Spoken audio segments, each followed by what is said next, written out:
Okay, choosing the right chart. No. Pag-visualize na tayo ng data. Types of charts. Ang lagi ko namang ginagamit ay column chart, bar chart, dahil yung mga basics lang naman. Column chart, bar chart, line chart, pie chart, scatter plot. Ano pa ba? Yun lang yata. Yun lang.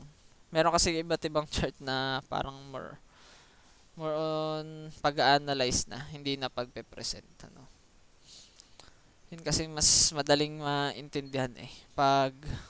Yun pala, pati area chart. Madalas ko din gamitin. Pati mga stock column chart. Yeah. So, the ranking and deviation charts. So, variations of bar charts. Pag bar chart ay di ba column chart pag ganito? Pero bar chart din naman. Kasi pag sa Excel, pag bar chart ay naka horizontal. Pag column naka papaganon. Pero same lang naman siya.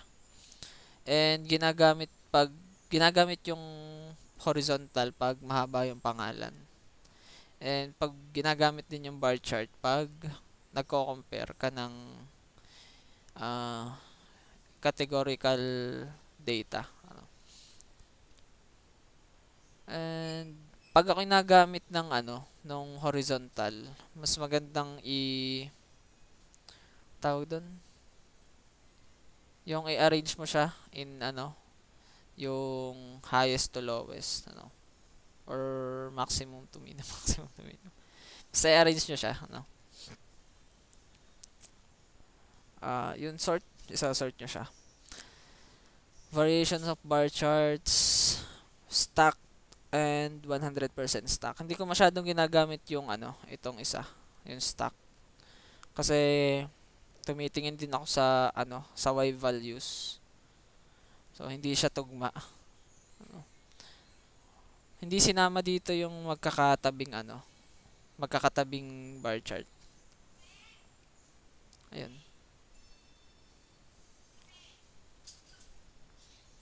Tinatawag.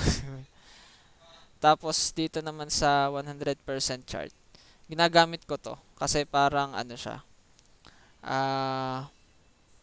Para siyang pie chart na ginawang bar chart. Ginagamit ko din to. Kung hindi naman masyadong mahalaga yung Y values and gusto mo lang makita kung sino yung yung pinakamalaking values or yung pinakamalit na value. Pinagko-compare mo lang. Nagamit ako ng 100% stock. So bar chart, mga best practices. Sadya siyang malabo yung presentation. Use horizontal labels. Syempre. Dapat yung pantay naman. Gagamit ka lang nito pag horizontal.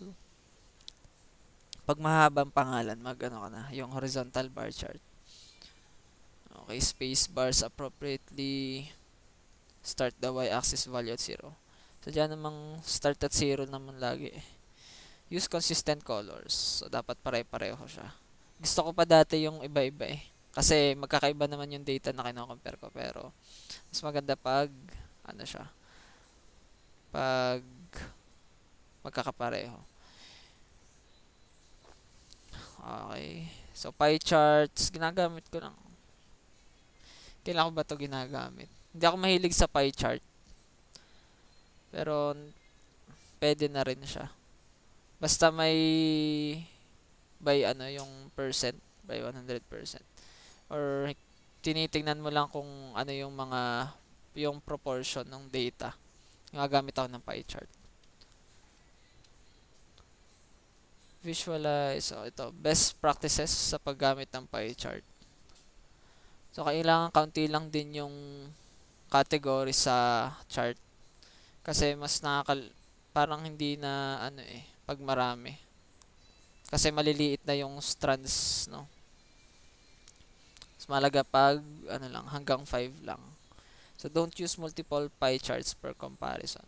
Mas maganda pag stock bar chart. Yung 100% stock. Parang pinagsamang bar chart tsaka pie chart. So make sure all data adds up to 100%. Okay. Order slices correctly. Part whole, pie versus bar. Pwede rin naman ng bar pag sa percentage, ano. So depende naman 'yun. Pero hindi kasi ako mahilig sa pie chart. Pag natripan ko lang mag-pie chart, tsaka magpa-pie chart. Proportion and share charts, line chart. Ginagamit ko ang line chart pag may dates. Pag kina-compare ko yung by dates. Pag mga gantong yung ganto na maiikli lang, pwede rin naman kasi ang ang bar chart pag time series. Pero pag line chart yung yung parang guri-guri na siya na parang seismic waves. Yun ang magandang mag-line chart para sa akin. Wait lang. Meron ako ditong sa Matplotlib. Ay, mali.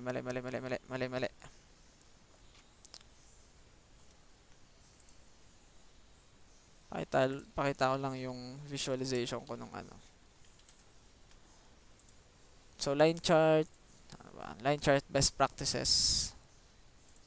Kaya ito muna. Okay, simula din muna ulit sa 0. Don't plot more than 4 lines. Okay, so hanggang 4 lines lang yung pwede sa line chart. Ang nakakayamot lang sa line chart ay yung pag nag-intersect yung mga lines. Hindi mo na maintindihan yung mga lines. So, use solid lines only. Okay, wag kang gagamit ng mga dashes. Label the lines directly. Doon ka magle-label sa end. Huwag kang gagamit ng legend. Yung based dun sa color. So, sa bagay nga naman. Kasi pag nandito na yung label sa dulo, ite-trace mo na lang siya. Tapos use the right weight. Use the right height pala. Weight na eh. Use the right height. Dapat tama lang. So, area chart, ginagamit ko din to. Pareho lang naman siya ng line chart. Kaso, meron siyang, yung fill, color fill. Nagamit ko din siya paminsan. Nagwa 100 stack area ako pag nag-intersect din kasi to minsan eh. Kaya dapat yung pinakamaliit mong data nasa pinakailalim. Tapos yung malaking data yung nasa pinakataas. Okay. So gagamit ka din ng transparent colors. Yun yung nagsosolve ng problema pag nag-intersect kagaya nga nito. Pag line chart yan, nag-intersect yan eh. Okay. Mas maganda nga itong ta-transparent ka para kita mo kung ano yung mga kulay. Make it easy to read. Parang ganun din naman. Okay. A maximum ay 4 data categories. And don't use area charts to display discrete data.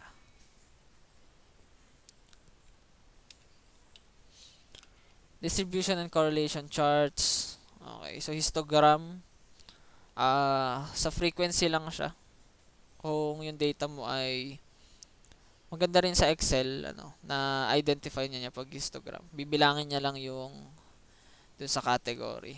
So, gagamit na siya ng histogram. Para siyang distribution plot. Pag distribution plot, maganda nga to. Nagiging bell talaga siya. Scatter plot.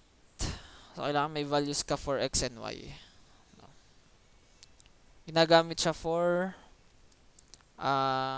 correlation ng data. Kung may relationship. So, parang dito, pag lumalaki yung X, kasi yung Y ay dependent siya sa X. So, pag lumalaki yung X, tas lumalaki din yung Y. So, may correlation siya. So, scatter plots. Ganun din. Start Y-axis value at 0. Include more variables. Okay, so use size and that color. Kasi commonly naman dalawang variable lang yung ginagamit pag scatter plot. Pwede rin tatlo. And yun ay for size and color. Use trend lines, yun, regression line. So don't compare more than two trend lines. Okay. Kasi mas nakakalito siya. So bubble chart, meron pa din pala doon. Bubble chart. So parang pag maglalagay ka ng third value. Kasi yung XYZ, yung area niya ay for Z. Yung laki ng dot, yun yung value ng Z. So yun lang naman. Pakita ko pala yung aking visualization dito. Okay, may nagpatak na butiki. Matplotlib.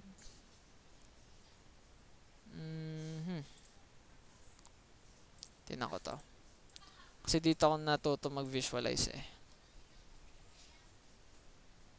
Ito yung sinasabi kong magandang line chart or area chart. Pag marami siyang data. Ito, pag maganto. So yun para sa visualization.